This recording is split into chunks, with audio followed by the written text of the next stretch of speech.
ஓம் சுக்லாம்பரதரம் விஷ்ணும் சசிவர்ணம் சதுர்புஜம் பிரசன்னவதனம் த்யாயேத் சர்வவிக்னோபசாந்தயே யா தேவி ஸ்தூயதே நித்யம் விபுதைர்வேதபாரகைः सा मे वसतु जिह्वाग्रे ब्रह्मरूपा सरस्वती निधये सर्वविद्यानां विषजे भवरोगिणां गुरवे सर्वलोकानां दक्षिणामूर्तये नमः.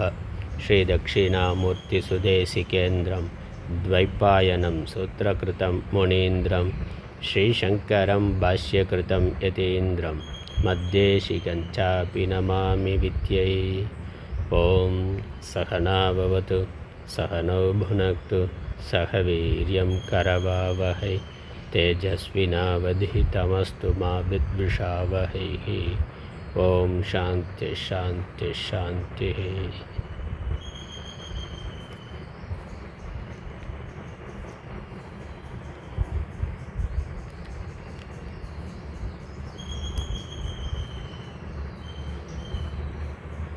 ஞானவாசிஷ்டம் இறைவணக்கம்.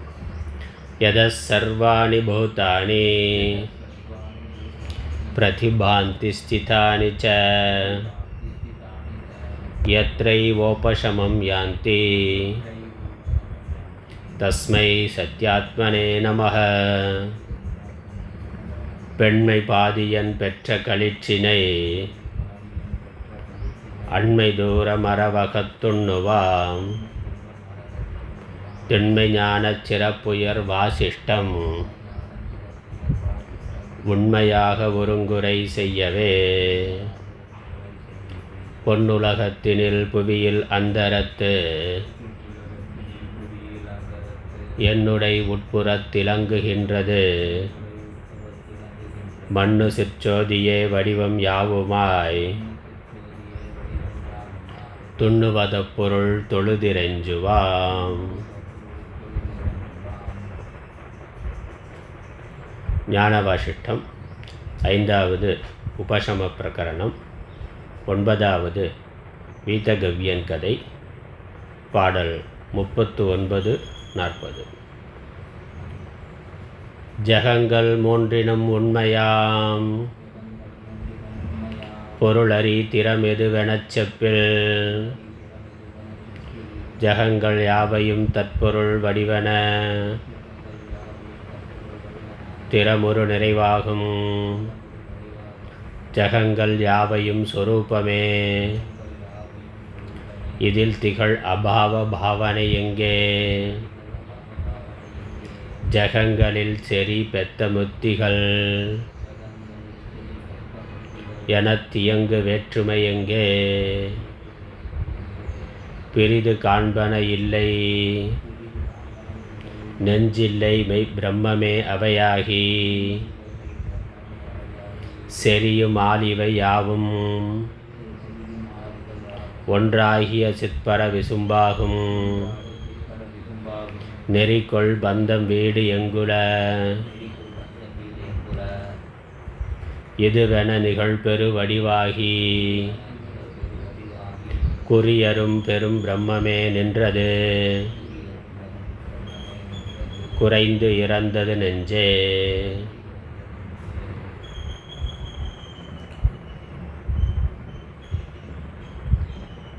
யோக சாதனங்களை சொல்லிய பிறகு ஞானத்தை சொல்லுகின்றார். ஞான யோகம் என்பது என்ன, ஞானம் என்பது என்ன, அந்த ஞானத்தை தொடர்ந்து ஸ்ரவணத்தினால் தெரிந்து கொண்ட அத்வைத ஞானத்தை தொடர்ந்து ஒருவன் எவ்வாறு சிந்திக்கின்றான், சிந்திக்க வேண்டும், எது ஞான சாதனை என்பது சொல்லப்படுகின்றது. வசிஷ்டர் ஸ்ரீராமருக்கு யோகம் ஞானம் 2 மார்க்கங்களையும் பற்றி விரிவாக கூறிக்கொண்டு வருகின்றார்.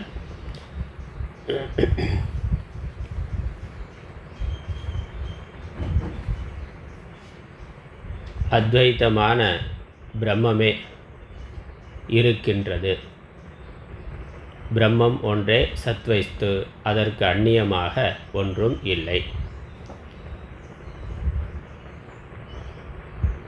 என்பதே ஞானம். அந்த புரிந்து கொள்தலினால் உலகமானது எவ்வாறு பார்க்கப்படுகின்றது, இருக்கிறது பிரம்மம்தான் புரிந்து கொண்ட பிறகு உலகத்தை எப்படி பார்க்க முடியும்? பிரம்மமாகத்தான் பார்க்க முடியும். அல்ல, உண்மை தெரிந்த பிறகு அந்த ஞானத்தோட கூடிய திருஷ்டி அது எவ்வாறு இருக்கின்றது? ஜகங்கள் மூன்றிடும் உண்மையாம் பொருளறி திறம் எதுவெனச் செப்பில் ஜகங்கள் யாவையும் தற்பொருள் வடிவென திறமுறு நிறைவாகும். இந்த 3 உலகங்களிலும் உண்மை பொருளாக எது இருக்கின்றது என்பதை எவ்வாறு சொல்லுதல் என்று கேட்டால், அதை எவ்வாறு அறிந்து கொள்ளுதல் என்று கேட்டால், இந்த தற்பொருள்தான் அனைத்துமாக இருக்கின்றது என்று அறிவில் புரிந்து கொண்டு நிறைவாய் இருத்தல் என்பதுதான் அந்த ஞானம். அதில் புறத்தில் அப்படி நம்ம சமம் பார்க்க முடியாது. சமம்னா அந்த நாம ரூபத்தில் பேதங்கள் வேற்றுமை இருக்குது, அது மாயையினால் பண்ணப்பட்டது. நாமரூபங்களை பார்க்கிற பொழுதே நாமரூபங்களுக்கு ஆதாரமாக ஒன்றேயான பரம்பொருள் ஆத்மா பிரம்மமானது இருக்கின்றது. பிரம்மம் தான் உலகமாக இருக்கின்றது. ஜகங்கள் யாவையும் சொரூபமே. உலகங்கள் என்று நம்ம இதுவரைக்கும் பேதமாக வேறுபட்டதா எதை பார்த்து கொண்டிருந்தோமோ அது நமது சொரூபமே, ஆத்மஸ்வரூபமே, பிரம்மஸ்வரூபமே. அஞ்ஞான காலத்தில் இதெல்லாம் வேறு வேறாக தெரிந்தது. விசாரம் செய்து அறிந்து கொண்ட பிறகு நான் என்பது ஆத்மா, உலகம் என்பது பிரம்மம் என்று அறிந்து கொண்ட பிறகு, ஆத்மாவும் பிரம்மமும் ஒன்றுதான் என்று அறிந்து கொண்ட பிறகு இங்கே எல்லாம் பிரம்மமாக தெரிகின்றது. பிரம்மமாக தெரிகிறதுன்னு சொன்னாலும் சரி, ஆத்மாவாக தெரிகிறதுன்னு சொன்னாலும் சரி, ஒன்றுதான். ஒரே பிரம்மத்துக்கு தான் ஆத்மான்னு பெயர், பிரம்மம் என்று பெயர். ஜீவாத்மா பரமாத்மான்னு முதல்ல பேதமாக சொன்னாலும் வாஸ்தவமாக ஜீவாத்மா பரமாத்மான்னு இல்லை, ஆத்மா தான் இருக்குது. அந்த சரீரங்கிற உபாதியை வைத்து கொண்டு சொல்கிற பொழுது அதற்குள்ளே இருக்க ஆத்மாவை ஜீவாத்மாங்கிற வார்த்தையில் நம்ம சொல்லுகின்றோம். உபாதி மித்யான்னு புரிந்து கொண்ட பிறகு இருக்கிறது ஒரே ஆத்மாதான். அதில் ஆகாசம்னு சொல்கிற பொழுது வெளியே இருக்கக்கூடிய ஆகாசம் மகாகாசம்னா, அப்புறம் ஒரு கடத்தை வைத்து கொண்டு குடம் அதற்குள்ளே இருக்கக்கூடிய ஆகாசத்தை கடாகாசம்னா, அது எவ்வளவு இருக்குன்னா 5 லிட்டர் 10 லிட்டர்னு குடத்தோட அளவை வைத்து கொண்டு அந்த பானையோட அளவை வைத்து கொண்டு உள்ளே இருக்கக்கூடிய ஆகாசத்தை நம்ம வரையறுக்கிறோம். எவ்வளவுனா கொள்ளளவு கெப்பாசிட்டியாக தானே சொல்கிறான். குக்கர்னாக்கா 5 லிட்டர்னா 5 லிட்டர் என்னது? உள்ளே இருக்கக்கூடிய ஸ்பேஸோட அளவு அதானே, உள்ளே இருக்கக்கூடிய ஆகாசத்தோட அளவு தானே அது 5 லிட்டருங்கிறது. பானைக்கு சொன்னாக்கா 2 லிட்டர் 3 லிட்டர் சொன்னால் உள்ளே இருக்கக்கூடிய ஆகாசத்தினுடைய அளவு. இல்லை ஃப்ரிட்ஜுக்கும் அதான் சொல்கிறான். 150 லிட்டர் 200 லிட்டர் 300 லிட்டர்னால் என்னது? அதுக்கு உள்ளே இருக்கக்கூடிய ஸ்பேஸோட அளவு. உண்மையிலேயே ஸ்பேஸ் அளவோடு இருக்கானா? ஸ்பேஸ் அளவு படுத்த முடியுமான்னு. இப்போ வெளியே இருக்கிறது என்னது? அந்த பாத்திரத்துக்கு வெளியே இருக்கிறது என்னது? அதே ஸ்பேஸ் தான். அப்போ அந்த உபாதியை வைத்து கொண்டு சொல்லுகின்ற பொழுது அதை ஒரு வரையறைக்குட்பட்டது போல சொல்லுகின்றோம். வாஸ்தவமாக அது வரையறைக்குட்படாதது. அந்த புரிந்து கொள்ளுதல் தான் ஞானம். உள்ளே எது இருக்கோ அதுவே வெளியே இருக்கின்றது. அந்தர்பகிஷ்ட எஸ் சர்வம்னா, உள்ளே வெளியே எந்த ஒன்று நிரம்பி இருக்கின்றதோ அது என்னது? நாராயணன் தான். நாராயணன் தான் உள்ளே வெளியே எங்குமாய் இருக்கிறார். பிரம்ம பஷ்டாத் பிரம்ம புரஸ்தாத் உபனிஷத்தில் வருதுல, முண்டகோபனிஷத்தில், அதுவே எங்குமாய் இருக்கின்றது, எல்லாமாய் இருக்கின்றது. அதனால் ஜகங்கள் யாவையும் சொரூபமே, ஜகங்கள் யாவையும் ஆத்மஸ்வரூபமே. அவ்வாறு இருப்பதினால் திகழ் அபாவ பாவனை எங்கே? அதனால் இது அபாவம் என்று இல்லாமல் போதல் என்பது இல்லை. நம்ம சரீரத்தை நாமரூபத்தை வைத்து கொண்டு அது பிறந்தது இறந்தது, நம்ம சுற்றி இருப்பவர்களெல்லாம் ஒரு நாள் இல்லாமல் போய்விடுவோம் என்று அப்படித்தானே அர்ஜுனன் குழம்புறான். எப்படி நான் இவர்களை எப்படி கொள்வேன்? இவர்கள் இல்லாமல் போயிட்டாக்கா அதுக்கப்புறம் அந்த ராஜ்யம் எனக்கு எப்படி சுகமாக இருக்கும்? அது அவனுடைய கேள்வி. அப்போ போகிறது வர்றதுங்கிறதெல்லாம் நாம ரூபங்கள். எது வாஸ்தவமாக இருக்கோ அது போவது வருவது இல்லை. அந்த வாஸ்தவமான பொருள் தான் எல்லா நாமரூபங்களுக்குள்ளும் இருக்கின்றது. அபாவம் என்பது இல்லை. ஆகவே ஜகங்களில் சரி பத்த முத்திகள் என தியங்கு வேற்றுமை எங்கே? அதனால் இந்த பந்தம் அடைந்தது முக்தி அடைகிறது என்பதெல்லாம் அந்த வேற்றுமைகளெல்லாம் வாஸ்தவமான பிரம்மத்தில் இல்லை. பிரம்மம்தான் இருக்கிறது என்று என்பதனால் பந்தமடைந்தது மோட்சமடைந்தது என்பதெல்லாம் இல்லை. நம்ம அறியாமையினால் பந்தத்தில் இருக்கிறதா நினைத்தோம். ஜீவனா வெறும் உடம்பை மட்டும் வைத்து கொண்டு உடம்பு தான் நான் நினைத்து உடம்பு பிறந்தது நான் பிறந்தேன், உடம்புக்கு இன்ப துன்ப பசி தாகம் முதலானவைகள் இருக்குது, அதனால் எனக்கு இருக்குதுன்னு அறியாமையினால் நினைத்திருந்தோம். அப்புறம் அதிலிருந்து விடுபட வேண்டும், இந்த உடம்பிலிருந்து விடுதலை அடைய வேண்டும் என்று நினைக்கிறோம். முமுட்சுத்துவம். உண்மையிலேயே ஆத்மா உடம்புனால் இந்த பந்தப்பட்டு இருக்கிறதானா? இல்லை. குடத்துக்குள்ளே இருக்கக்கூடிய ஆகாசத்தை விடுதலைப்படுத்தணும்னா எங்கே விடுதலைப்படுத்துறது? குடத்தை உடைச்சா விடுதலை ஆகுமா? குடத்தை உடைச்சா அது குடத்துக்குள்ளே இருக்கிற பொழுது அது பந்தப்படவில்லை, வரையறுக்கப்படவில்லை. வரையறுக்கப்பட்டது போல இருந்ததே ஒழிய அது எப்பொழுதும் வரையறைக்கு வரவில்லை. அதனால் இங்கே இது இல்லைன்னு புரிந்து கொள்வது தான் நம்ம சம்சாரி நினைத்து கொண்டிருந்தது அஞ்ஞான காரியம் என்று புரிந்து கொள்வது தான் ஞானம். அதை புரிந்து கொண்டாலே நமக்கு விடுதலையானது வருகின்றது. அதனால் பந்த புத்திகள்ங்கிறதெல்லாம் இங்கே ஒன்றும் இல்லை. அதுக்கப்புறம் பிரிது காண்பன இல்லை, நெஞ்சு இல்லை, மெய் பிரம்மமே அவையாகி செரியும். அதில் பிரிது காண்பதுன்னா எனக்கு வேறாக காணப்படுவன என்று இருக்கிறதான இல்லை. என்ன? காண்பவனுக்கு வேறாக காணப்படுவது இல்லை. இதில் பிரிது காண்பன இல்லைனாக்கா காணப்படுபவை இல்லை. எப்போ எங்கே இல்லை? காண்பவனுக்கு வேறாக காணப்படுபவை இல்லை. இதில் பிரிதுனா வேறாக, காணப்படுபவனுக்கு வேறாக, காண்பவனுக்கு வேறாக காணப்படுபவைகள் இல்லை. இப்போ காண்பவன் தான் காணப்படுபவைகளாகவும் இருக்கிறான். அதான் புரிந்து கொள்ளுதல். காணுதல்னு ஒரு செயல் நிகழ்ந்தாலும் இங்கே பார்ப்பவன் பார்க்கப்படுவது இரண்டும் ஒன்றுதான் என்பது தான் ஞானம். நான் நேற்று உதாரணம் சொன்னேன். நம்ம கண்ணால் கையை பார்க்கிற பொழுது கண் காண்பதாக இருக்குது, கை காணப்படுவதாக இருக்கின்றது. கண்ணு கைங்கிற பேதம் இருந்தாலும் கண்ணுக்கு பின்னாடி இருக்கக்கூடிய சேத்தனம் உயிர் ஆத்மா, கைக்கு பின்னாடி இருக்கக்கூடிய சேத்தனம் உயிர் ஆத்மா ஒன்று தான். அதில் தானே தன்னை பார்த்தல் என்பது தான் அங்கே இருக்குது. பேதம்ங்கிறது ஒரு தோற்றத்தில் விவகாரத்தில் தான் இருக்குது, வாஸ்தவமாக இல்லை. அதனால் காண்பவனுக்கு வேறாக காணப்படுவன இல்லை. இல்லைன்னா கனவு உதாரணம் எடுத்துக்கொள்ளணும். கனவு காண்பவனுக்கு வேறாக காணப்படுகின்ற அந்த உலகம், கனவு உலகம் இருக்கிறதானா? அது இருக்கிற மாதிரி தெரிகிறது. காண்பவன் தான் சத்தியம், காண்பன வெறும் தோற்றம். அல்லது கனவு காண்பவனே காணப்படும் உலகமாகவும் விரிந்திருக்கிறான். எந்த மனது அந்த கனவு உலகத்தை சிருஷ்டி பண்ணதோ கற்பனை பண்ணதோ அதே மனது, அதே மனோவிருத்திகள் தான் அந்த காணப்படும் உலகங்களில் இருக்கக்கூடிய எல்லா பொருள்களாகவும் இருக்கின்றது. ஒன்று ஒரு விருத்தி தான். சூரியன், சந்திரன், மரம், செடி, கொடி எதை கனவுல பார்த்தாலும் எல்லாமே மனோவிருத்தி தான், மனக்காட்சி தான்.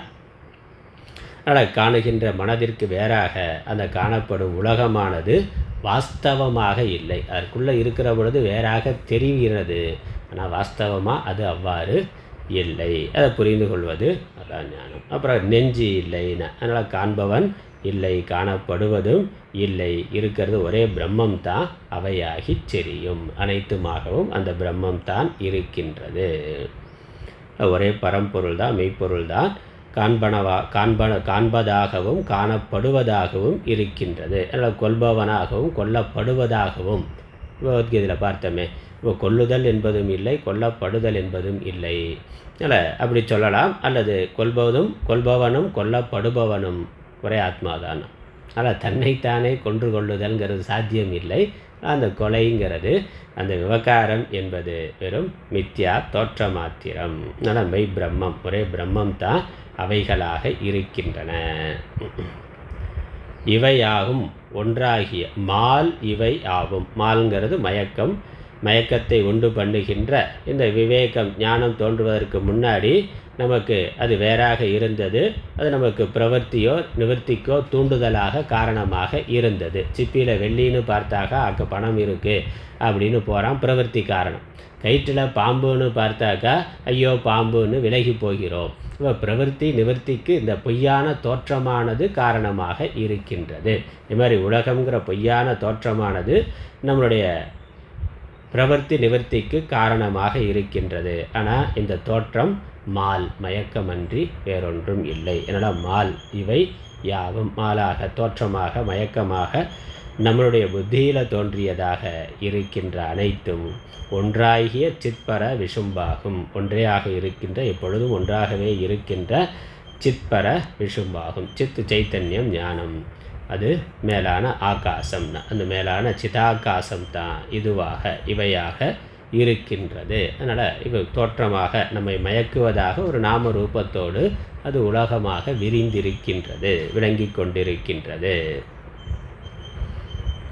அப்படி இருக்கிறதுனால நெறி கொள் பந்தம் வீடு எங்குல, பந்தம் எங்கே இருக்குது, வீடு எங்கே இருக்கின்றது. நெறி கொள்னா நெறியினால் வரக்கூடிய, நெறியினால் அடையப்படக்கூடிய. நெறிங்கிறது வாழ்க்கை முறை.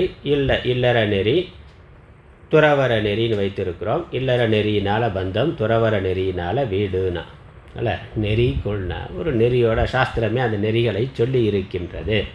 அதனால் இல்லறத்தில் இருந்து பலவிதமான கர்மாக்களை பண்ணி அதனால் பந்தத்தில் இருக்கிறோம். அப்புறம் துறவரத்துக்கு வந்து அதன் வழியாக வீட்டை அடைகிறோம்னா இப்படி நெறிகளாக சாஸ்திரங்களில் வாழ்க்கை நெறிகளாக சொல்லப்படுகின்ற அல்லது நெறிகளால் அடையப்படுகின்ற பந்தம் வீடு எங்குலனா இருக்கிற பிரம்மம் ஒன்று தான்னா இந்த பந்தம் வீடு எங்கே இருக்குது? ஒன்றும் அது இல்லவே இல்லைன்னு சொல்லணும், அல்லது பிரம்மம் தான் அதுவாக இருக்கிறதுன்னு சொல்லணும். அதில் ஒரே பொருள் தான் இருக்குனாக்கா ரெண்டு மாதிரி சொல்லலாம். அப்போ நம்ம அது சரியாக புரிந்து கொள்ளணும். ஒன்று பந்தம் வீடு இல்லவே இல்லைன்னா உலகங்கிறது இல்லவே இல்லை அப்படின்னு சொல்லலாம், அல்லது பிரம்மம் தான் பந்தத்தை அடைந்தது போலவும் வீட்டை அடைந்தது போலவும் இருக்கின்றது அப்படி சொல்லலாம். இப்போ தங்கம் நகைனா நகைங்கிறது இல்லவே இல்லை சொன்னால் அது உண்மைதான், இல்லவே இல்லை, அது வெறும் தோற்ற மாத்திரம். தங்கம் தான் இருக்கிறது, தங்கத்திற்கு வேறாக நகை இல்லவே இல்லை என்று சொல்லலாம். அல்லது தங்கமே நகையாக தோன்றி கொண்டிருக்கின்றது. அல்ல, நகைங்கிறது நகை உலகம் அப்படின்னு ஒரு நகை உலகம்னு இருக்குது. தங்கம் ஒன்று தான், அதனால் அதில் உலகம்னு சொல்கிறதுக்கு இல்லை. ஆனால் நகை உலகம்னு போனாக்கா அதில் அத்தனை வடிவங்கள், அவ்வளவு பிரம்மாண்டமான ஷோரூம் வச்சுருக்கிறான். நகைக்கு தங்க நகை கடைக்கு போனாக்கா அவ்வளோ பெரிய ஷோரூம்னா எல்லாத்துலேயும் என்ன இருக்குது, ஒரே வஸ்து தான் இருக்குது. ஆனால் அது அத்தனை வடிவங்களில் வைத்து நகை உலகம்னா. துணி கடைக்கு போனால் துணி கடல்னா, கடைங்கிறத அடிச்சுட்டு கடல்னு போடுறான். அப்படி கடைக்கு பேர் வைக்கிறவளோ துணி கடை இல்லை, இது வந்து கடல்னா. இப்போ சமுத்திரம் மாதிரி அத்தனை வெரைட்டி அவ்வளவு இருக்குது. துணி உலகம்னா, நகை உலகம். பாத்திர கடைக்கு போனாக்கா அதுலேயும் அத்தனை வெரைட்டி, சின்ன செப்பில் இருந்து பெரிய அண்டா குண்டா வரைக்கும் அவ்வளவு பெருசாக இருக்கின்றது பாத்திர உலகம். அப்படி இருக்கிறதெல்லாம் என்னது, ஒரே பொருள் தான், ஒரே பொருள் தான், ஒரே தங்கம் தான் தங்க உலகமாக இருக்கின்றது. ஒரே துணி தான் அந்த ஆடை உலகமாக இருக்கின்றது. அதே மாதிரி ஒரே பிரம்மம் தான் உலகமாக இருக்கின்றது. அதனால் பிரம்மத்துக்கு வேறாக பந்தம் வீடுங்கிறது இல்லை, அல்லது பிரம்மம் தான் இருக்குது, பந்தம் வீடுங்கிறது இல்லவே இல்லை. பந்தம் வீடு எங்குல, எதுக்கு பந்தத்தை சொல்ல முடியும், எதுக்கு வீட்டை சொல்ல முடியும்? பந்தம் அடைகிறது, விடுதலை அடைகிறதுங்கிறதெல்லாம் ஒன்றும் இல்லை. இதுவென நிகழ் பெரு வடிவாகி குறி அரும் பெரும் பிரம்மமே நின்றது குறைந்து இறந்தது நெஞ்சே. இது என, அதனால் இது என்று அறியப்படுவதாக இந்த உபாதி சரீரத்துக்குள்ளே இருந்து நம்ம பார்க்கிற பொழுது நம்மால் இது என்று உலகமாக அறியப்படுவதாக, அல்லது அஞ்ஞான காலத்தில் இது என்று விவகாரத்திற்கு விஷயமாக இருக்கின்ற பெரு வடிவாகி, பெருனா இந்த பெரிய பிரபஞ்ச வடிவாகி பிரம்மாண்டமான உலகமாக ஆகி, அதில் புல் பூண்டு பிரம்மாதி ஸ்தம்ப பரியந்தம், பிரம்ம தொடங்கி புல் பூண்டு வரைக்கும் பிரம்மாண்டமான பிரபஞ்சம். உண்மையிலே இது எவ்வளவு பெருசு இருக்குங்கிறது நம்மால் அனுமானம் கூட பண்ண முடியாது, பார்க்க முடியாதுங்கிறது, பிரத்யட்சமாக காண முடியாததுங்கிறது மட்டும் இல்லை, இது எவ்வளவு பெருசு இந்த பிரபஞ்சம் அப்படிங்கிறத இன்றைக்கு நம்மளால் கற்பனை பண்ணி கூட பார்க்க முடியாது. அப்படித்தான் உண்மை இருக்குது. அறிவியலும் அப்படித்தான் சொல்லுது. இந்த உலகம் எவ்வளவு பெருசாக இருக்கும், ஃபுட்பால் சைஸ் இருக்குமானா, அப்படியெல்லாம் எந்த அளவுக்கோ எந்த உதாரணமும் சொல்லி எவ்வளவு பெருசுன்னு கற்பனையும் பண்ணி பார்க்க முடியாத அளவுக்கு பிரபஞ்சம் இருக்குது. எத்தனை கோடி நட்சத்திரம் இருக்குன்னா எண்ண முடியாத அளவுக்கு நமக்கு தெரியறதெல்லாம் புள்ளி புள்ளியாக கொஞ்சமாக தெரியுது. ஆனால் அதற்கு மேலே எவ்வளவோ இருக்கின்றது. அதனால் பெரு வடிவாகினா பெரிய பிரபஞ்சம் பிரம்மாண்டமாக இருப்பது என்னென்ன, அது எவ்வளவு பிரம்மாண்டமாக இருந்தாலும் இருக்கிறது குறியரும் பெரும் பிரம்மமே நின்றதுன்னு. அதனால் இது என்று இந்த உலகமாக, பிரம்மாண்டமாக, பிரபஞ்சமாக, குறியரும் எவ்விதமான தனக்குன்னு எவ்விதமான அடையாளங்களும் இல்லாத நிராகாரமான நிர்குணமான பெரும் பிரம்மமே நின்றது. ஒரே பரம்பொருளே, ஒரே பொருளே இத்தனையாக இருக்கின்றது, இத்தனையாக விளங்கி கொண்டு இருக்கின்றது, ஒன்றுதான் பலவாக தோன்றிக் கொண்டிருக்கின்றது.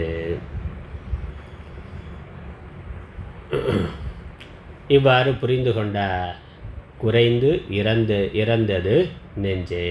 இது ஞானம் வர்ற பொழுது இந்த பேத உணர்வுகளெல்லாம் மனதில் இருந்து போய் இது நான், அது எனக்கு இது வேணும் அது வேணுங்கிற எண்ணமெல்லாம் போய் சம்சாரமானது குறைந்து இறந்ததுன்னு இல்லாமல் போய்விடுகிறது. மனமே நெஞ்சே குறைந்து இறந்ததுன்னு இந்த மனமானது குறைந்து இப்படியே இதெல்லாம் சிந்தனை பண்ணி கொண்டே இருந்தால். அதனால் நிதித்தியாசனத்தில் தியானத்தில் பண்ண வேண்டியது இதுன்னா, இதெல்லாம் நமக்கு ஈர்ப்புடையதாக இருக்கோ அல்லது வெறுப்புக்குடைய விஷயமாக இருக்கோ அதெல்லாம் பிரம்மம் தான்னு சிந்தனை பண்ணணும்.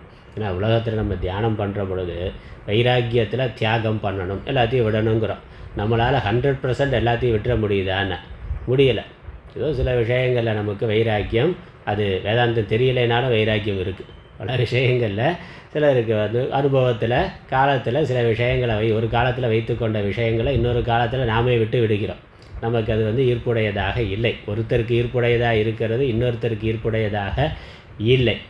அப்படி தான் இருக்குது. ஹோட்டலுக்கு போனாக்கா என்ன வேணும்னா பெரிய மெனு வச்சுருக்கிறான். அப்போ எல்லாம் பிடிச்சிருக்கான்னா இல்லை, இதுதான் எனக்கு பிடிக்கும், இது வேணும், இது வேண்டாம் அப்படின்னு இருக்குது. அப்போ மற்ற வேண்டாம்ங்கிற பல விஷயங்களில் வைராக்கியமுடையவர்களாக இருக்கிறோம். சினிமா வேண்டாம், அது வேண்டாம், இது வேண்டாம்னு வைராக்கியமுடையவர்களாக இருக்கிறோம். அதே சமயம் சில விஷயங்களில் நமக்கு ஈர்ப்பு பற்றானது இருக்கின்றது. என்னதான் விவேகம் இருந்தாலும் சில விஷயங்கள் பொருட்கள் மட்டுமல்ல, சில உறவுகள், மற்ற உறவுகளை தியாகம் பண்ண முடியுது. சில உறவுகளை தியாகம் அவ்வளோ சீக்கிரம் அதை மித்யா என்று விட்டுவிட முடியவில்லை. அப்போ என்ன பண்ணணும்? நமக்கு வைராக்கியத்துக்கு நம்ம தியானத்தில் எந்த பொருள் மேலே, எந்த விஷயத்தின் மேலே, எந்த உறவு மேலே அதீதமான பற்று இருக்கோ அதுவும் மித்தியான தியானம் பண்ணணும். அது பற்று போகிறதுக்காக அல்லது மாற்றி சில விஷயங்களில் சில பொருள்கள் அல்லது சில மனிதர்கள் மேலே நமக்கு நீங்காத வெறுப்பானது, கோபமானது இருக்கும்.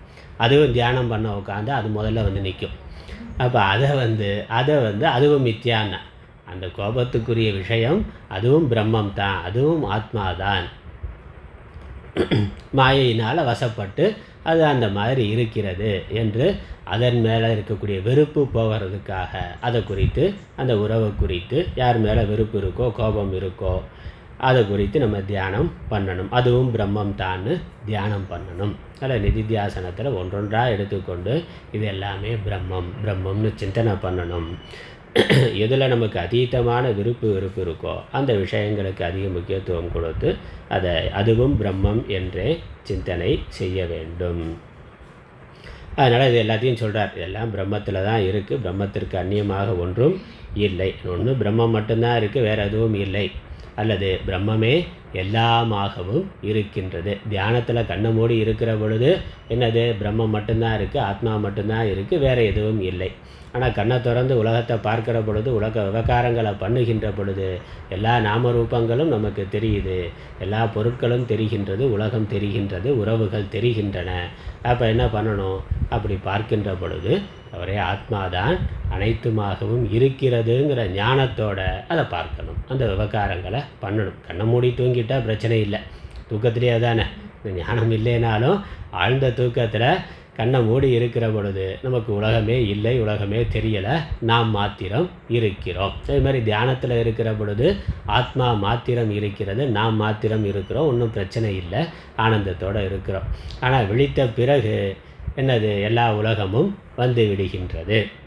அதே மாதிரி தியானம் இல்லாமல் உலக விவகாரங்களை பாடம் கேட்குற பொழுது, வேதாந்தத்தை கேட்குற பொழுது, கிளாஸில் இருக்கிற பொழுது எல்லாம் பிரம்மமயம்னா, வெளியே போய் செருப்பை மாட்டின உடனே மற்ற எல்லா விவகாரங்களும் எல்லா நினைவுகளும் வந்து விடுகிறது. அப்போ உலகத்தை பார்க்கிற பொழுதும் இது எல்லாம் பிரம்மமேங்கிற ஞானமானது உள்ளே இருக்க வேண்டும். அந்த திருஷ்டியோடு பார்க்கணும், விவகாரங்களை பண்ணணும். அதனால் இது எல்லாம் பிரம்மமேன்னு உலகம் இந்த பிரம்மத்திற்கு வேறாக இது இல்லைன்னு புரிந்து கொண்டு அதனால் குறைந்து இறந்தது நெஞ்சமே அப்படின்னா மனதில் இருக்கக்கூடிய விருப்பு வெறுப்பு பொறாமை பேராசை கோபம் வேற என்னெல்லாம் இருக்கோ அது எல்லாமே குறைந்து இறந்து போகணும். மனதில் அந்த விஷயங்களை துவைத்த விஷயங்களை குறித்து துவைத்தம் சத்தியம்னு நினைத்த பொழுது என்னெல்லாம் உணர்வுகள் இருந்ததோ அதனால் ஏற்பட்ட வாசனைகள் உள்ள இருக்குது. உடல் நான்னு நினைத்திருந்த பொழுது என்னெல்லாம் உணர்வுகள் என்னெல்லாம் அனுபவம் இருந்ததோ அதெல்லாம் நமக்கு வாசனையாக இருக்குது. அதில் உடம்பு நான் நினைத்திருந்தது ஒன்று, உலகம் சத்தியம் என்று நினைத்திருந்தது ஒன்று. அப்படி பல காலம் பல பிறவிகளாக விவகாரம் பண்ணியிருக்கிறோம். அப்போ மீண்டும் இந்த சரீரத்தை வைத்துக்கொண்டு உலகத்தை பார்த்து உலகத்தை விவகாரம் பண்ணுற பொழுது அந்த அபிமானமானது மீண்டும் வரும். உடம்பு நான்கிற எண்ணம் வரும், ஒரு உலகம் சத்தியங்கிற எண்ணம் விவகாரத்தில் வரும். அதனால் அதற்கு இடம் கொடுக்காமல் எல்லாம் பிரம்மமேனு அபியாசம் செய்ய வேண்டும். அப்படி அபியாசம் செய்கிற பொழுது நெஞ்சமானது குறைந்து இறந்ததுன்னா மனதில் இருந்த அந்த வாசனைகள் உடம்பு நான் உடம்பு சத்தியம் உலகம் சத்தியம் உடம்பு நான்கிற அந்த தவறான அறிவினால் ஏற்பட்ட விபரீத பாவனை, அதை விபரீத பாவனைன்னு சொல்கிறோம், அல்லது மலின வாசனை என்று, அல்லது அசுப வாசனை. அந்த வாசனைகள் குறைந்து இறந்தது, அது இல்லாமல் போச்சு. அது இல்லாமல் போனாலே மனசு இருக்கிறதும் இல்லாததும் மாதிரி லைட்டாயிரும், மனசு லைட்டாயிரும். அதனால் மனசே இறந்து போச்சு அப்படிங்கிறது அதனுடைய சஞ்சலம் போனாலே மனசு இருந்தாலும் அது ஒன்றும் பிரச்சனை இல்லை, அதனால் இருக்கும்.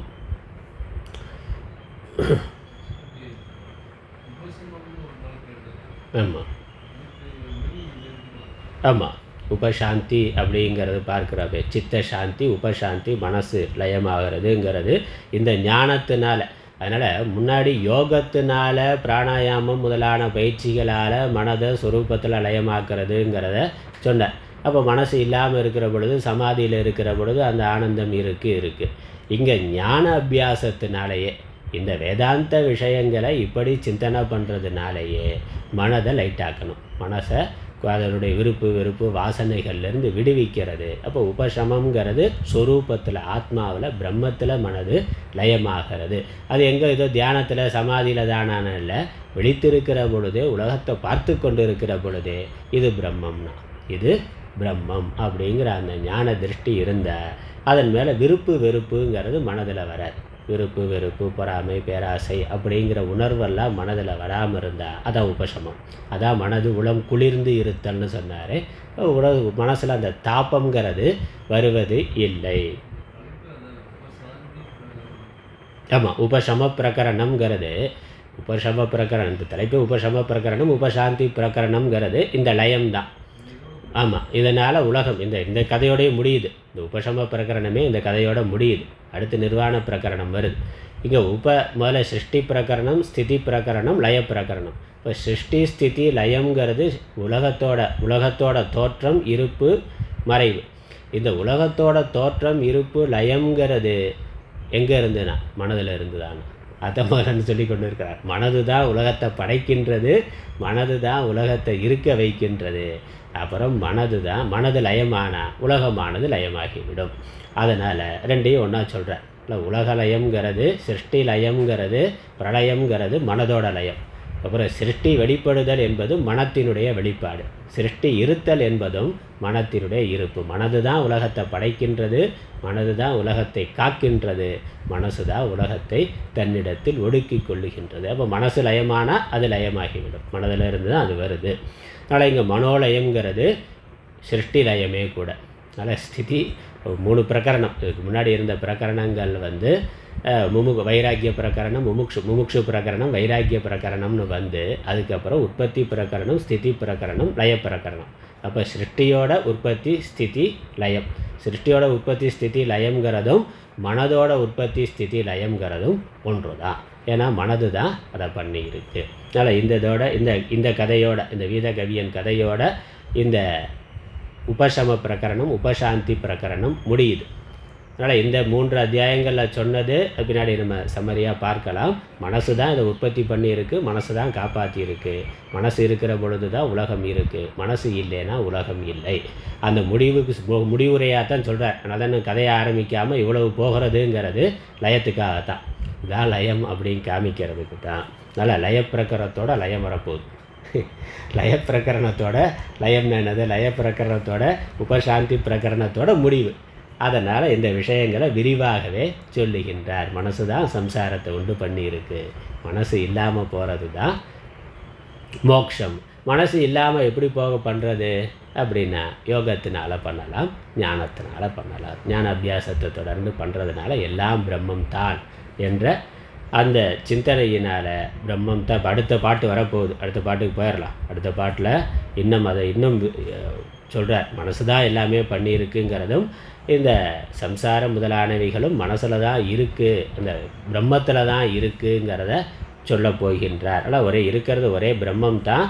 அந்த பிரம்மம் தான் தன்னுடைய மாயையினால் மனமாக ஆகி அதுவே உலகமாகவும் ஆகி இருக்கின்றது.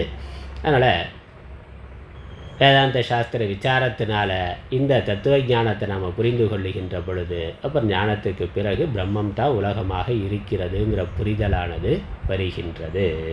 அந்த புரிதல் வந்தவுடனே மனதில் இதுவரைக்கும் இருந்த ராகத்வேஷங்கள் எல்லாம் நீங்குகின்றன. அதான் சம்சார நிவர்த்தி. ராகத்வேஷ நிவர்த்தி தான் சம்சார நிவர்த்தி.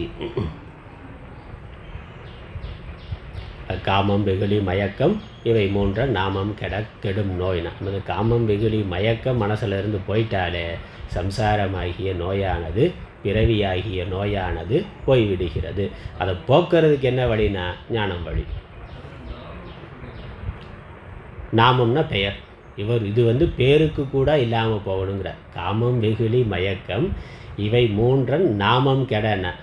பேருக்கு கூட இல்லாமல், அதுனா கொஞ்சம் கூட இல்லாமல்னு அர்த்தம். அந்த இடத்துல நாமங்கிறது பெயருங்கிற அர்த்தம் தான்.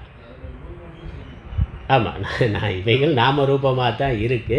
இப்போ சாதாரண வழக்கத்திலேயே சொல்கிறோமே, அது கொஞ்சம் கூட இல்லை. நான் அவன் மறந்துட்டேன்னா, அவன் பேரை கூட மறந்துட்டேன்னா, அது மாதிரி பேருக்கு கூட அவைகள் இல்லாமல் போதல்னா சுத்தமாக இல்லாமல் போதல். அப்போ நாமங்கிறது இது உலகமே நாம ரூபமாக இருக்குன்னு ஞானத்தினால் புரிந்து கொண்டு அவைகளை விட்டு விடுதல் என்பது தான். அதனால் இது போக இந்த எல்லாம் பிரம்மம் தான் புரிந்து கொள்ளுகின்ற பொழுது மனமானது குறைந்து இறந்தது.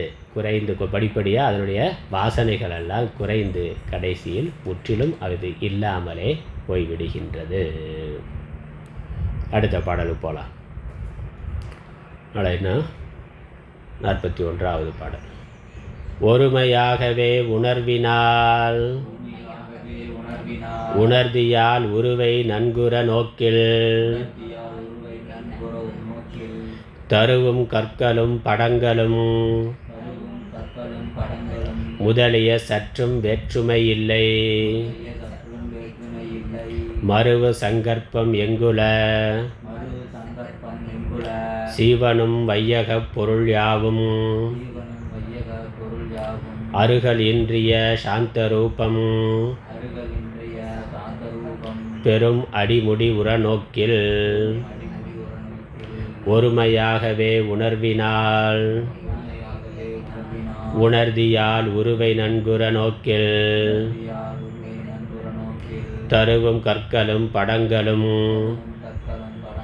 முதலிய சற்றும் வேற்றுமையில்லை. மருவு சங்கற்பம் எங்குல ஜீவனும்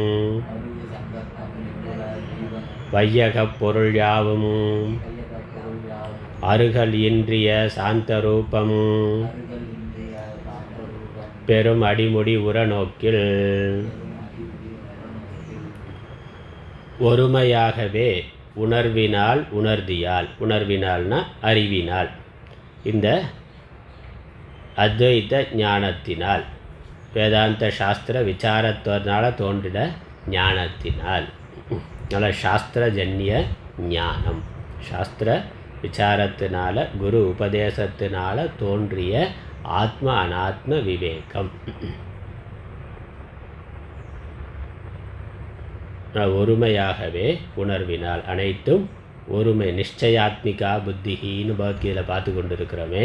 நிச்சயாத்மிகா புத்தி எப்படி வரும்னா வேதாந்த சாஸ்திர விசாரத்தினால தான் வருங்கிறதையும் ஆச்சாரியர் அங்கே பாஷ்யத்தில் காமிச்சார். அப்படி ஏற்பட்ட ஒருமை ஞானத்தினால், உணர்வினால் உணர்தியால், உணர்ந்தாய் என்றால், உணர்தியால்னா உணர்ந்தாய் என்றால், உணர்வினால் ஒருமையாகவே உணர்தியால் அனைத்தும் பிரம்மமாகவே, ஒன்றான பிரம்மமாகவே, அத்வைத்தமான பிரம்மமாகவே, அத்விதீயமான பிரம்மமாகவே அனைத்தையும் உணர்ந்தால் உருவை நன்குற நோக்கில் இந்த உருவங்கள் எல்லாம் பிரம்மம்தான் வாஸ்தவமாக இருக்குது என்று அறிந்து கொண்டு, அதற்கு பிறகு இந்த உலகத்தை பார்த்தா உருவைனா நாமரூபங்களை, உலகமாக விளங்கி கொண்டு இருக்கக்கூடிய நாமரூபங்களை நன்குற நோக்கில் ஒன்றொன்றையும் எடுத்துக்கொண்டு நம்ம ஆராய்ந்து பார்த்தாக்கா தருவும் கற்களும் படங்களும் முதலிய சற்றும் வேற்றுமை இல்லை. இப்படி தருங்கிறது மரம் முதலானவைகள், கற்கள் கல் மண் பாறை இவைகள், படங்கள் துணி முதலானவைகள், இப்படி முதலிய உலகத்தில் இருக்கக்கூடிய சகல பதார்த்தங்களும் சற்றும் வேற்றுமை இல்லை. அந்த பிரம்மத்திற்கு வேறாக இவைகள் இல்லவே இல்லைனா, சிறிது கூட இல்லைனா, சற்றும்னா கொஞ்சம் கூட பிரம்மத்திற்கு அந்நியமாக உலகத்தில் எந்த பொருளும் இல்லை. பிரம்மமே தான் மரங்களாகவும் கற்களாகவும் படங்களாகவும் துணிகளாகவும் வேற என்னெல்லாம் இருக்கோ எல்லாமாகவும் சூரியனாகவும் சந்திரனமாகவும் வேற எல்லாமாகவும் அதே ஒரே பொருள்தான், ஒரே பிரம்மம்தான் இருக்கின்றது. இறைவன் தான் இருக்கிறார் அல்லது ஆத்மாதான் இருக்கின்றது. ஒன்றுதான் அநேகமாக பலவாக விளங்கி கொண்டிருக்கின்றது. அதற்கு வேறாக சற்றும் வேற்றுமை இல்லைன்னா, அதனால் அதற்கு வேறுபட்டு எதுவுமே இங்கு இல்லை. அதற்கு காரணம் என்னவோ காரணம்தான் காரியமாக இருக்கின்றது. காரணத்திற்கு வேறாக காரியம் என்பது சற்றும் இல்லை. காரணத்திற்கும் காரியத்துக்கும் சற்றும் வேற்றுமை இல்லை. அதனால் இந்த பிரபஞ்சத்திற்கு பிரம்மம் காரணம். ஆகவே பிரம்மத்திற்கு வேறாக பிரபஞ்சமானது சற்றும் வேறுபட்டு இல்லை. தங்கம் நகைனா, தங்கம் காரணம், நகை காரியம். அப்புறம் தங்கத்திற்கு வேறாக நகை எங்கேயாவது கொஞ்சமாவது ஒரு வேறுபாடு, இந்த ஒரு வளையம் மட்டும் வேறுபட்டது அப்படின்னு சொல்ல முடியுமான்னு சொல்ல முடியாது. தங்க நகையினுடைய எல்லா அங்கமும் தங்கம்தான். தங்கத்துக்கு அந்நியமாக நகையான ஒரு பகுதியை நம்ம எதையுமே சொல்ல முடியாது. இது மாதிரி தண்ணீர் அலைனாக்க அடுத்த பாட்டில் அலை சொல்ல போகிறார். சிந்துகின்ற நீர்த்திரையினால் பன்மையால் தெரிதரும் ஜலம் போலன்னு உதாரணம், கடல் அலை உதாரணம் வருது. அலை நீர்த்துளினா பல கோடிக்கணக்கான நீர்த்துளைகள் விதவிதமாக இருக்கலாம், நுரைகள் இருக்கலாம், நீர்க்குமிழிகள் வரலாம் போகலாம், சிறியதும் பெரியதுமான அலைகள் வரலாம் போகலாம். அதில் ஏதாவது ஒரு துளியை இது தண்ணீருக்கு வேறானதுன்னு சொல்ல முடியுமான்னு சொல்ல முடியாது. அதுவே அனைத்துமாகவும் அதுவே இருக்கின்றது. உலகத்தில் எல்லாமே காரணத்துக்கு வேறாக காரியங்கிறது எதுவுமே இல்லை. துணியை எடுத்துக்கொண்டாக்கா இது பருத்திக்கு வேற, இந்த பகுதி மட்டும் வேறானது அப்படின்னு எதாவது சொல்ல முடியுமான்னு. வேறு ஏதாவது நம்ம நூல்லையே மிக்ஸ் பண்ணியிருந்தால் வேணால் சொல்லலாம். பாலிஸ்டர் காட்டன் மிக்ஸுனாக்கா அப்போ பாலிஸ்டர் காட்டன் மிக்ஸு தான் அங்கே மூலப்பொருள் காரணம். அதுக்கு வேறு ஏதாவது சொல்ல முடியுமான்னு சொல்ல முடியாது. துணிங்கிறது ஒரு வடிவம் தவிர வேறு ஒன்றும் இல்லை. உலகங்கிறது ஒரு வடிவம் தவிர வேறொன்றும் இல்லை. உள்ளே இருக்கிறது முழுக்க பிரம்மம் தான். அப்போ பிரம்மம் தான் மாயையினால் வேஷம் போட்டுக்கொண்டு உலகமாக இருக்கின்றது. அதனால் தருவும் கற்களும்னா மரம் செடி கொடி அனைத்தும். இந்த மரம் இருக்குது, டேபிள் இருக்குன்னா டேபிள் என்னென்னா மரத்தினால் ஆனது. அப்போ இந்த மரத்துக்கு வேற இந்த டேபிளில் ஏதாவது ஒரு பகுதியை சொல்ல முடியுமான்னு எதுவும் சொல்ல முடியாது. இந்த டேபிள் எங்கே மரமாக அது தோன்றுவதற்கு அதனால் சற்றும் வேற்றுமை இல்லை. அடுத்த வரியில் அது வருது. மருவு சங்கற்பம் எங்குல ஜீவனும் வையகப் பொருள் யாவும் அருகல் இன்றி சாந்த ரூபம் அடிமுடி நோக்கில் அருகல் இன்றிய சாந்த ரூபம் பெறும். அதனால் முழுக்க இதை ஆராய்ந்து பார்த்தா அடிமுடி உர நோக்கில்னா இதனுடைய தோன்றுவதற்கு முன்னாடி அடிங்கிறது முடிவு, முடிங்கிறது தொடக்கம், முதலும் முடிவும். இது எங்கிருந்து தோன்றியது, எங்கே இருக்கிறது, எங்கே போகிறதுன்னு இந்த உலகத்தில் வையகப் பொருள் யாவும், இந்த ஜீவன் உலகத்தில் இருக்கக்கூடிய சகல பதார்த்தங்களும் இதனுடைய அடிமுடியை ஆராய்ந்து பார்த்தால் இது தோன்றுவதற்கு முன்னாடி எங்கே இருந்தது, மறைந்த பிறகு எங்கே போகிறதுன்னு ஆராய்ந்து பார்த்தாக்கா அது அருகலின்றிய, அருகல்னா நாசமின்றிய அழிவின்றிய சாந்த ரூபம் பெறும். சாந்த ரூபமான பிரம்மத்தை பெறும். பிரம்மம் தான் என்பது விளங்கும். அதனால் இந்த மர மேஜைன்னு எடுத்துக்கொண்டால் தோன்றுவதற்கு முன்னாடி என்னவாக இருந்தது, மரமாக இருந்தது. அப்புறம் இது உடஞ்சி போனால் என்னவாக இருக்கும், மரமாக தான் இருக்கும்.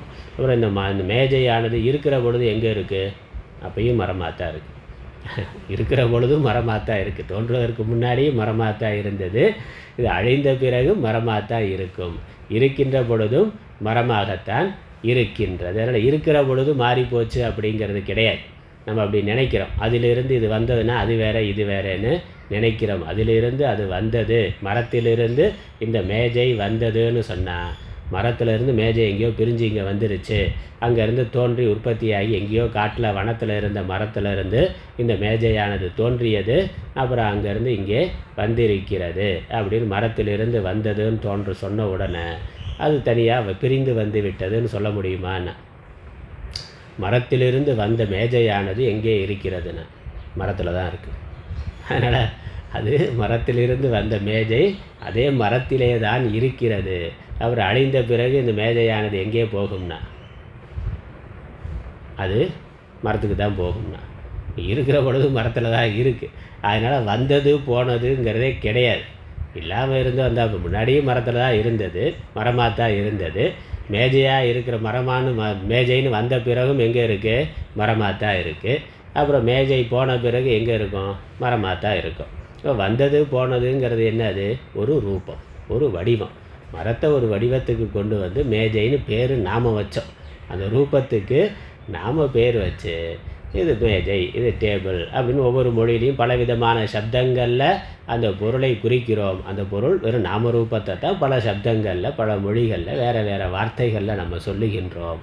உண்மையிலே எந்த பொருளும் வரலை, அது எங்கேயும் போகவும் இல்லை. எது இருக்கோ அது அப்படியே இருக்கின்றது. பிரபஞ்சமும் அப்படித்தான், உலகமும் ஜீவனும் அப்படித்தான்.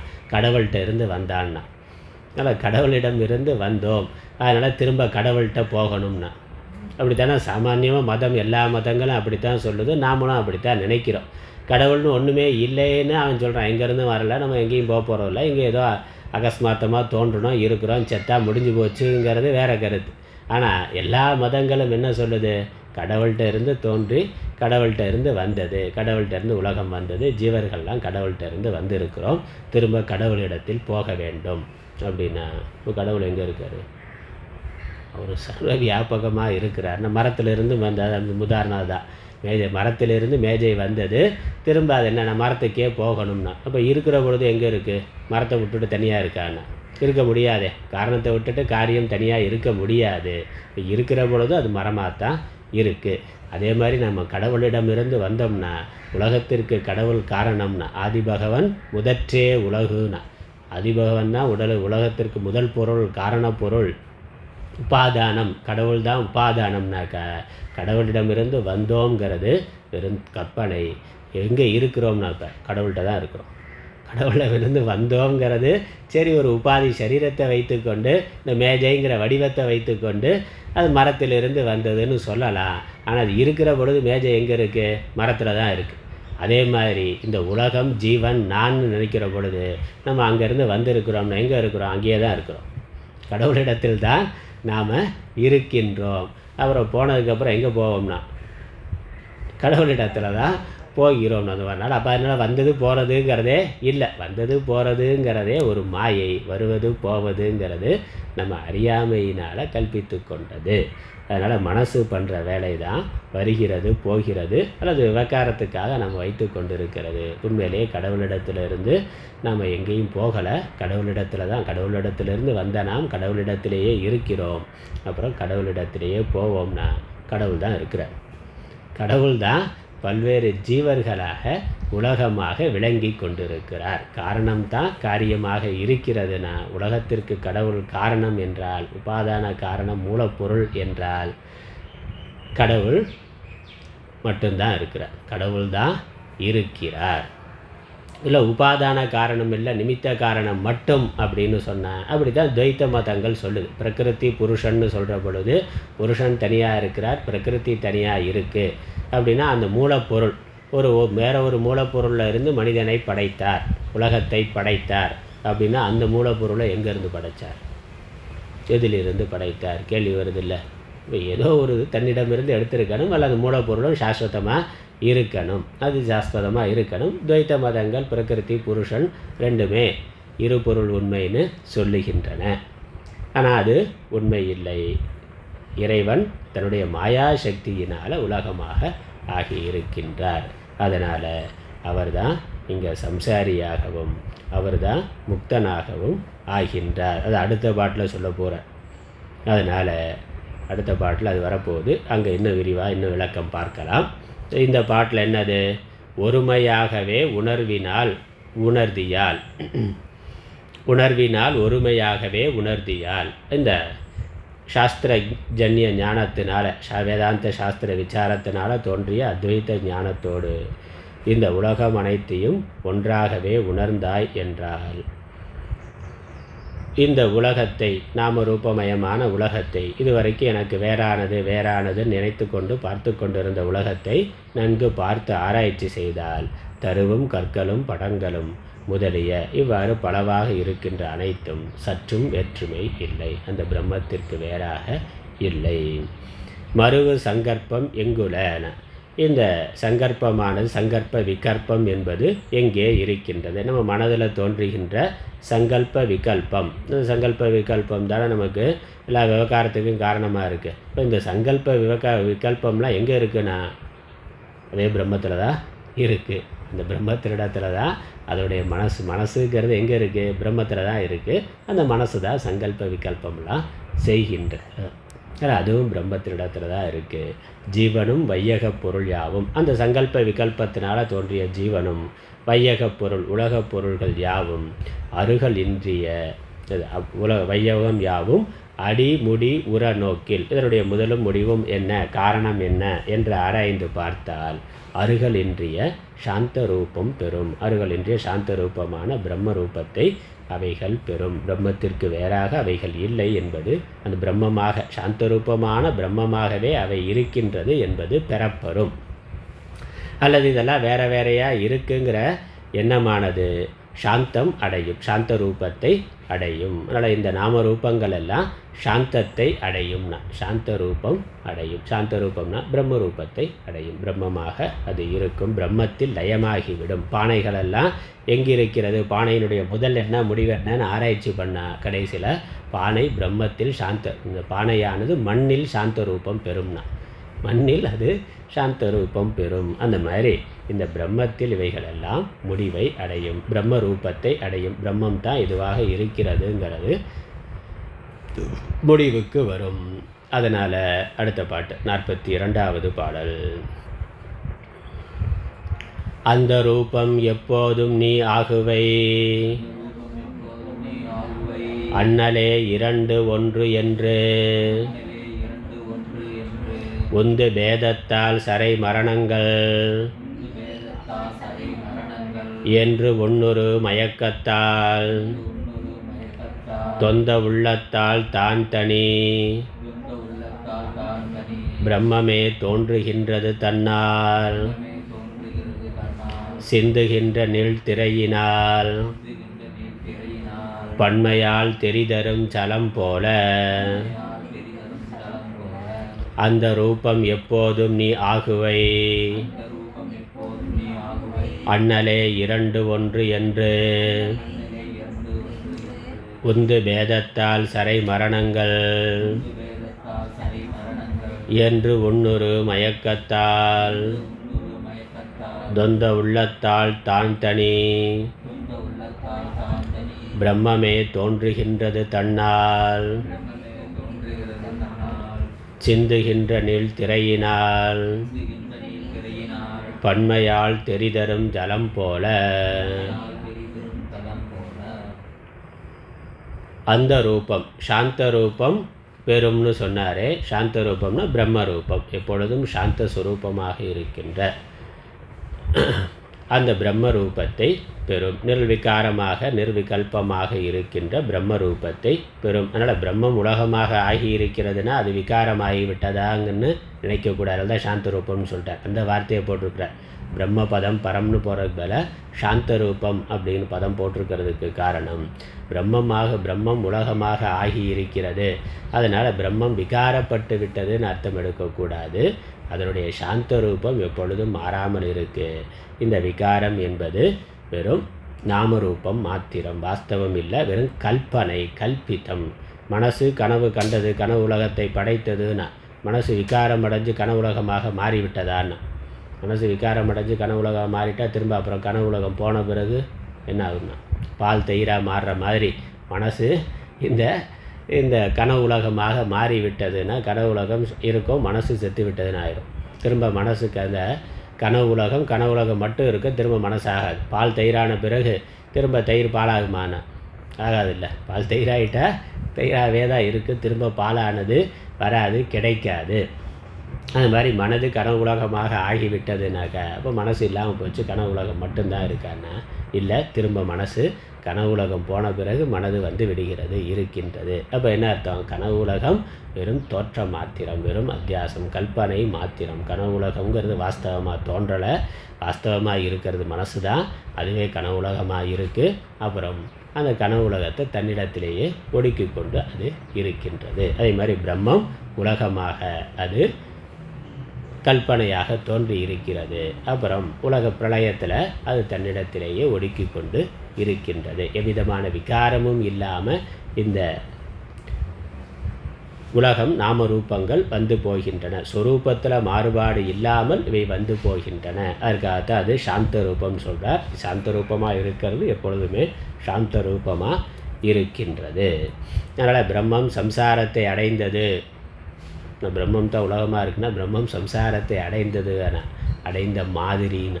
அதனால் அது அடைந்த மாதிரி. உலகத்தில் இருக்கக்கூடிய இன்ப துன்பங்கள் எல்லாம் ஏன் பிரம்மம் அனுபவிக்கின்றது? ஏன் அதுதான் உலகமாக இருக்குன்னா, அதுதான் இருக்குன்னா ஏன் அதையே ஏன் படுத்தி கொள்ள வேண்டும்னா, நம்ம நாமே படுத்தி கொள்றதுன்னு சொல்கிறோம்ல. அப்படி பிரம்மமே தன்னுடைய மாயா சக்தியினால் ஜீவனாக ஆகி ஏன் துன்பத்தை அடைய வேண்டும்னா, அப்படி அடைந்ததால் நாம் நினைக்கிறோம், விஞ்ஞான காலத்தில் நினைக்கிறோம். வாஸ்தவமாக அப்படி எதுவுமே நடக்கவில்லை. அதனால் ஒரு சினிமா நடிகன் ஒரு கதாபாத்திரத்தை எடுத்துக்கொண்டு அதில் நடிக்கிறான்னா, அப்போ அதில் அவர் அடிக்கிறார், அடி வாங்குகிறார், ரெண்டுமே. அவரே அடிக்கிறாரு, அடி வாங்குறாரு. எல்லா விதமான இல்லை ஏதோ கேன்சர் முதலான நோய் வந்த மாதிரி நடிக்கிறார். நல்லா இருக்கிற ஆள் கேன்சர் வந்த மாதிரி வலி வேதனையில் துன்பத்தில் துடிக்கிறதா நடிக்கிறார். எதுக்கு அவரை கஷ்டப்படுத்திக்கணும்னா, அவர் எந்த விதமான உண்மையிலேயே அது எதுவும் வரலை, அவர் எந்த விதத்துலேயும் அவரை கஷ்டப்படுத்திக்கலை. கஷ்டப்பட்ட மாதிரி வெறும் தோற்றம்னா அதுக்கு அவர் பல 100 கோடி வாங்கிட்டு பண்ணுறார் அவர். அதனால் அவருக்கு ஒரு குறையும் இல்லை, அவருடைய சொரூபத்தில் எவ்விதமான மாற்றமும் இல்லை. அப்போ அது வெறும் தோற்ற மாத்திரம்னா. அதே மாதிரி பிரம்மம் ஏன் சம்சாரியாக ஆகி கஷ்டப்படணும்னா, அது வாஸ்தவமாக சம்சாரி ஆகவில்லை, கஷ்டப்படவில்லை, அறியாமையினால் அவ்வாறு கருதப்படுகின்றது. அது ஒரு டீலை விளையாட்டுன்னு. அதனால் இங்கே என்ன சொல்கிறார்? அந்த ரூபம், அதனால் அந்த சாந்த ரூபம் மாறாமலே இருக்குது. அந்த ரூபம் எப்போதும் நீ ஆகவை, நீ எப்போதும் அந்த ரூபமாக தான் இருக்கிறாய், அந்த ஈஸ்வரனாகத்தான், அந்த பிரம்மமாகத்தான் நீ எப்பொழுதுமே இருக்கிறாய். எந்த ஈஸ்வரனை பிரம்மத்தை இல்லை எந்த சாந்தத்தை அடையணும்னு நினச்சியோ அந்த சாந்த ரூபமாகவே நீ இருக்கிறாய். அதனால் ஒரு மேஜையானது நான் மரமாகணும்னு நினச்சாக்கா, மேஜை மரமாகணும்னு நினச்சா அந்த நினைக்கிற அதுதான் அறியாமை. அது ஏற்கனவே மரமாகத்தான் இருக்குது, அது தெரியலேங்கிறத மரமண்டையாக இருக்குது. அது மரமாக ஆகணும்னு நினச்சாக்கா அந்த மண்டை மரமண்டையாக இருக்குதுன்னு அர்த்தம். தான் மரமாகவே இருக்கிறேன்னு தெரியாமல் இருக்கிறதுனால அது மரமண்டையாக இருக்குது. தான் மரம்னு புரிந்து கொண்டா அந்த மண்டை அறிவுடைய மண்டையாக ஆகிவிடும். அந்த மாதிரி இது அஞ்ஞானத்தினால நாம் தெய்வமாக ஆக வேண்டும், இறைவனை அடைய வேண்டும், சாந்தத்தை அடைய வேண்டும் நினைக்கிறோம். அது இருக்கிறதே அது அப்படித்தான் இருக்குது, நாம் அதுவாகத்தான் இருக்கிறோம். அந்த ரூபம் எப்போதும் நீ ஆகுவாய்னா ஆவாய், அதுதான் நான். அப்போ புரிந்து கொள். அறியாமையினால் இப்படி வேறுபடுத்தி பார்க்கிறோம். அறியாமையை நீக்கிட்டால் நம்ம அதுவாக இருக்கிறோம். அண்ணலேங்கிறது ஸ்ரீராமரே, முதல்ல போட்டுக்கொள்ளணும். அண்ணலே அந்த ரூபம் நீ எப்போதும் நீ ஆகுவை. 2 1 என்று ஒன்று பேதத்தால் ஜரை மரணங்கள் என்று 1 மயக்கத்தால். அதனால் 2 1 1 2 3 4ன்னு பேதங்கள் வைத்திருக்கிறோமே, ஒருமை இருமைன்னு வைத்திருக்கக்கூடிய சகல பேதங்களும் தோன்றுகின்ற, ஒன்றுனா எழுந்த தோன்றுகின்ற பேதங்கள் வேறுபாடுகள். அப்புறம் ஜரை மரணங்கள், முதுமை மரணம், இவைகள் எல்லாம் 1 மயக்கத்தால் என்று 1 மயக்கம்னா என்று தோன்றுகின்ற மயக்கம். எனக்கு மரணம் இருக்குது, எனக்கு நோய் வந்திருக்கு, நான் சாக போகிறேன் அப்படிங்கிறதெல்லாம் அறியாமையினால் மோகத்தினால் நினைக்கிறது. யார் நினைக்கிறது? பிரம்மந்தான் அப்படி நினைக்குது. பிரம்மந்தான் மனசை எடுத்துக்கொண்டு நான் இந்த உடம்பை நான் நினைத்து கொண்டு உடம்போட முதுமை என்னுடைய முதுமை, உடம்பினுடைய நோய் என்னுடைய நோய், உடம்பினுடைய மரணம் என்னுடைய மரணம்னு மயக்கத்தினால் நினைக்குது. தொந்த உள்ளத்தால், தொந்தம்ங்கிறது துவந்துவம், இருமை அடைந்த உள்ளத்தினால், வேற்றுமை அடைந்த உள்ளத்தினால் தான் தனி பிரம்மமே தோன்றுகின்றது. இந்த தனியான ஏக்கமாய் கேவலமாய் இருக்கின்ற ஒன்றாய் இருக்கின்ற பிரம்மமே இப்படியெல்லாம் தோன்றுகின்றது. எது மாதிரி? சிந்துகின்ற நீள் திரையினால் பன்மையால் தெரிதரும் ஜலம் போல. சமுத்திரத்தில் ஒரு ஜலமானது எப்படி இருக்குது? அதுவே பெரிய அலைகளாக, திரைனா அலை, நீள் திரைனா பெருமறை, நீண்ட அலை, பெரிய அலை, அலையாகவும், அப்புறம் பல்வேறு சிறு அலைகளாகவும், நீர்க்குமிழ்களாகவும், நுரைகளாகவும் தெரிவது போல. தெரிதரும் ஜலம் போல. ஒரே ஜலம்தான், அதுவே இப்படி அலைகளாக, நுரைகளாக. அப்புறம் கடலுக்குள்ளே எவ்வளவோ பொருள்கள் இருக்குது, எவ்வளவோ உயிரினங்கள் இருக்குது. கடலுக்குள்ளே பார்த்தாக்கா அந்த மீன் முதலானவைகள், சகல ஜீவராசிகளும், எண்ணற்ற ஜீவராசிகள் இருக்குது. அதில் என்னது? ஒரே ஜலம்தான். அதே ஜலம்தான் அதுவாக ஆகி இருக்கிறது. உள்ளே இருக்க மீன் முதலானெல்லாம் எங்கேருந்து வந்ததுன்னா அந்த தண்ணீரை குடிச்சு தான் வந்தது. தண்ணீரை அதை வச்சு தான் வாழ்ந்து கொண்டு இருக்குது. இறந்ததுக்கப்புறம் எங்கே போகும்னா அதே தண்ணீர் மயமாகத்தான் அது ஆகின்றது. அப்படியே தான் அது இருக்கின்றது. அதனால் தண்ணீருக்கு வேறாக அங்கே எதுவும் தோன்றவில்லை. அதே மாதிரி தான் பிரம்மத்திற்கு வேறாக எதுவும் தோன்றவில்லை. அப்போ பிரம்மம் தான் உலகமாக தோன்றியிருக்கிறது, ஜீவனாக தோன்றியிருக்கிறது. ஜீவன் அடைகின்ற முதுமை, மரணம் முதலானவைகளாக அதுவே விளங்கி கொண்டிருக்கின்றது. இதை புரிந்து கொண்ட பிறகு ஒருத்தன் கவலைப்பட முடியுமா, வருத்தப்பட முடியுமான்னு? கவலை வருத்தம் இல்லாமல் போகிறதுக்கு இந்த ஞானம்தான் சாதனம். நடத்துனால இதை நினைத்து இதை புரிந்து கொண்டு துக்கம் இல்லாமல் இருப்பாயாக.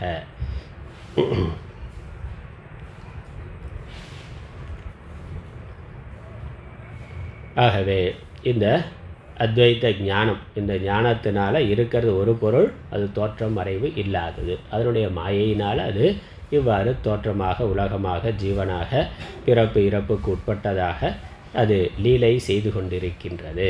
அவ்வளோதான், அது விளையாடி கொண்டிருக்கின்றது. அதனால் இந்த துக்கம் நமக்கு, இது துக்கம் இருக்கேன்னா, துக்கம் அஜ்ஞானத்தினால இருக்குது. இந்த ஞானம் இல்லாததுனால துக்கப்படுறோம். நான் சாகவே மாட்டேன் அப்படிங்கிறதா உண்மை. ஆனால் அந்த ஞானம் இல்லாததுனால ஐயோ எனக்கு மரணம் வரப்போகுது, நோய் வந்துருச்சு, இது போச்சு, அது போச்சேன்னு நஷ்டத்தை வைத்து கொண்டு கஷ்டங்கள் பட்டு கொண்டு இருக்கிறோம். அது அறியாமையினால் தோன்றியது, வாஸ்தவம் இல்லை. இல்லை, அறியாமை தான் நம்மளுடைய சம்சாரத்திற்கு காரணம்.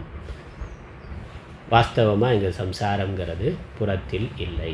சம்சாரங்கிறது புறத்தில் இல்லை, அறியாமை தான் சம்சாரத்தை உண்டு பண்ணுகின்றது. பிரம்மம் ஏன், உலகம், இறைவன் ஏன் துன்பத்தை அடைந்திருக்கிறதுனா, அது துன்பத்தை அடையலை, அடைந்ததாக ஜீவனாக இருக்கிற பொழுது அதுவே நினைக்கின்றது. அவ்வளோதான். அது ஏன் நினைக்கணும் அப்படின்னு கேட்டால் அதுக்கு பதில் இல்லை. ஏன் அப்படி அதுவே ஜீவனாகிட்டு அதுவே தன்னை சம்சாரியாக நினச்சி கொண்டு அப்புறம் நான் அதிலிருந்து விடுபட்டு முக்தனாக ஆக வேண்டும்னு ஏன் நினைக்கணும்னா அந்த கேள்விக்கு பதில் இல்லை. அது அவரோட விருப்பம், அது பிரம்மத்தோட விருப்பம். அந்த கேள்விக்கு பதில் இல்லை. அது அப்படித்தான் இருக்குது. அதனால் அது எப்படி இருக்குங்கிறத புரிந்து கொண்டால் நம்மளுடைய சம்சாரம் போய்விடும். அதனால் அந்த அஜ்ஞானம் தான் எல்லாத்துக்கும் மூல காரணம். அதானே சொல்ல வரோம் கடைசியில். அதுதானே, நான் பிரம்மமாக இருந்து கொண்டு பிரம்மம்னு தெரியாமல் இருக்கிறோம். பிரம்மம் தான் உலகமாக இருக்குது, பிரம்மம் தான் ஜீவனாக இருக்குங்கிறது அந்த ஞானம் இல்லை, அஜ்ஞானம் தான் நம்மளுடைய சம்சாரத்திற்கு காரணம்னா அஜ்ஞானம் ஏன் வந்ததுன்னு கேட்டால் அஜ்ஞானம் அனாதி. அதனால் அதுக்கு ஏன் வந்ததுங்கிற கேள்விக்கு பதில் இல்லை. அஜ்ஞானம், அவித்யா அனாதியானது.